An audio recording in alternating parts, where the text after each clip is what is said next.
warahmatullahi wabarakatuh.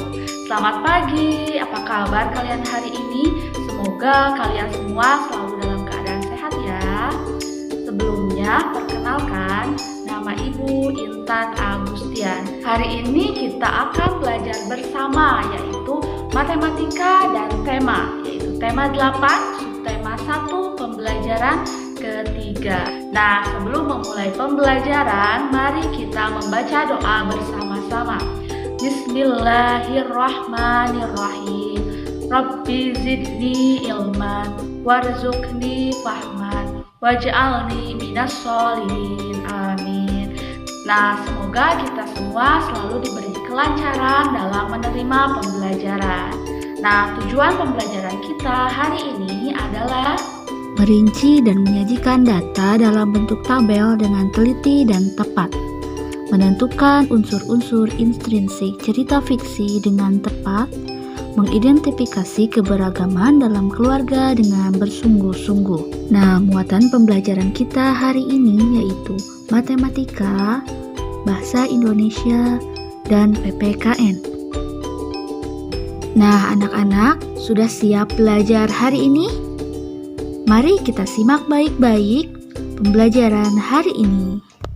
Nah, sekarang kita akan belajar mengolah dan menyajikan data. Jadi, dalam kehidupan sehari-hari terdapat banyak kegiatan yang berkaitan dengan pengolahan data. Salah satu contohnya adalah kegiatan pemungutan suara, yaitu pada saat pemilihan ketua kelas. Nah, dari kegiatan pemilihan ketua kelas ini akan diperoleh data dan informasi penting yang berkaitan dengan kegiatan tersebut, lalu diolah dan disajikan dalam bentuk tabel atau diagram agar lebih mudah dipahami. Nah, sebelumnya kita sudah belajar mengenai mengumpulkan data. Nah, apakah kalian masih ingat apa sih data itu? Nah, betul sekali. Jadi, data merupakan catatan informasi yang diperoleh berdasarkan fakta. Nah, sumber data dapat diperoleh secara langsung atau dari sumber yang sudah ada. Data yang diperoleh secara langsung dapat berupa data hasil wawancara dengan narasumber. Sedangkan data dari sumber yang sudah ada, misalnya laporan keuangan, hasil absensi, atau data hasil sensus penduduk. Nah, contohnya, data nilai ulangan matematika 15 siswa adalah sebagai berikut. Nah, langkah-langkah menyajikan data tersebut ke dalam bentuk tabel adalah seperti ini. Yang pertama, hitunglah banyak setiap nilai ulangan pada data tersebut. Mulailah dari nilai ulangan yang paling kecil secara berurutan sampai yang terbesar. Nah, nilai 6 ada 3. Artinya banyak siswa yang memperoleh nilai 6 ada 3 orang. Selanjutnya nilai 7 ada 6. Artinya banyak siswa yang memperoleh nilai 7 ada 6 orang. Selanjutnya nilai 8 ada 4. Artinya banyak siswa yang memperoleh nilai 8 yaitu ada 4 orang.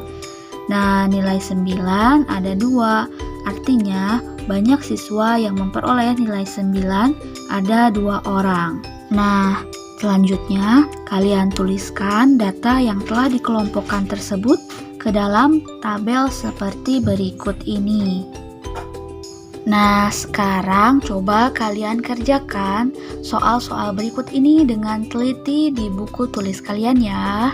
Nah, nomor 1, kalian lengkapi tabel berikut berdasarkan data yang sudah tersedia di atas.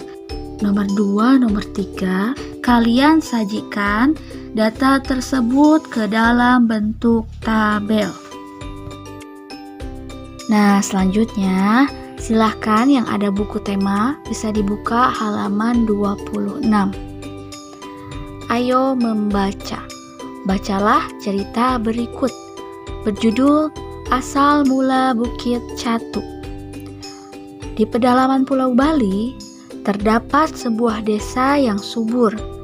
Di sana tinggal sepasang suami istri. Mereka bekerja sebagai petani. Menjelang musim panen, si suami berkata kepada istrinya, "Jika nanti hasil panen kita melimpah, buatlah tumpeng nasi yang besar. Kemudian, undanglah tetangga untuk makan bersama." Istrinya pun setuju. Kedua suami istri itu pun berharap panen mereka melimpah. Tak lama kemudian, harapan mereka terkabul. Si istri menyiapkan tumpeng nasi dan mengundang seluruh penduduk desa untuk makan bersama. Menjelang musim panen berikutnya, si suami berkata lagi kepada istrinya, "Semoga panen kita lebih banyak lagi. Kalau bisa 3 kali lipat dari sebelumnya. Jika harapanku terkabul, buatkanlah 3 tumpeng nasi yang lebih besar dari sebelumnya."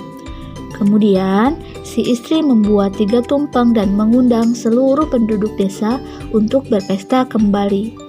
Beberapa hari kemudian, si suami pergi ke sawah. Dalam perjalanan, ia melihat seonggok tanah yang berbentuk seperti catu.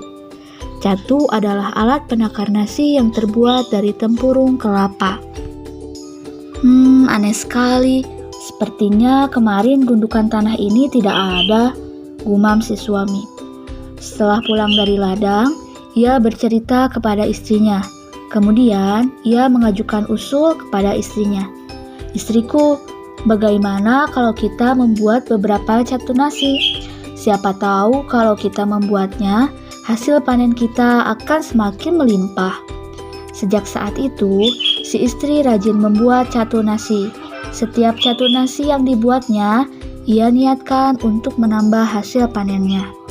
Namun, ada keanehan lagi yang terjadi. Saat pergi ke sawah, onggokan tanah yang ia temukan sebelumnya semakin membesar. Rupanya setiap si istri membuat catu nasi, saat itu pula onggokan tanah membesar. Sepasang suami istri itu pun tak menyadarinya. Bahkan, si istri membuat catu nasi yang lebih besar setiap harinya. Lama-kelamaan, onggokan tanah itu berubah menjadi sebuah bukit. Setelah si petani dan istrinya berhenti membuat catu nasi, onggokan tanah itu pun juga berhenti membesar. Sejak saat itu, onggokan tanah itu disebut dengan Bukit Catu. Nah, anak-anak, coba sekarang kerjakan tugas berikut di buku tulis kalian ya. 1. Siapa tokoh dalam cerita yang berjudul Asal Mula Bukit Catu? 2. Apa saja peran tokoh dalam cerita tersebut? 3. Apa pesan yang terdapat pada cerita tersebut? Nah, selanjutnya mari kita amati gambar berikut ini. Nah, dalam gambar tersebut terlihat ada nenek, ayah, ibu, adik, dan kakak. Nah, dalam gambar tersebut terdapat adanya keragaman dalam keluarga. Nah, sebelumnya apa sih itu keragaman? Nah, keragaman yaitu macam-macam atau jenis-jenis manusia. Bukan berarti manusia itu bermacam-macam atau berjenis-jenis ya, tetapi manusia memiliki keragaman fisik atau perbedaan fisik yang mempunyai ciri khas tersendiri. Dengan demikian, keragaman karakteristik individu itu berarti perbedaan ciri-ciri khusus pada setiap manusia. Nah, yang termasuk keragaman dalam keluarga itu ada jenis kelamin, bentuk rambut, tinggi badan, berat badan, dan lain sebagainya. Nah, sekarang coba kalian lakukan identifikasi terhadap keberagaman pada anggota keluarga dengan melengkapi tabel berikut. Mulai dari nama anggota keluarga, usianya, jenis kelamin, warna kulit, dan jenis rambut.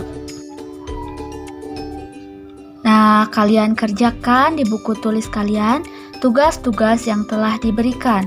Fotokan jawabannya dan kirim ke nomor WhatsApp pribadi Ibu.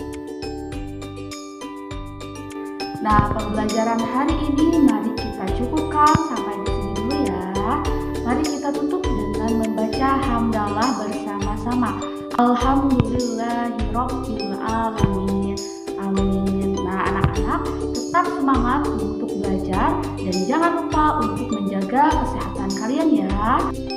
Terima kasih dan sampai jumpa. Wassalamualaikum warahmatullahi wabarakatuh.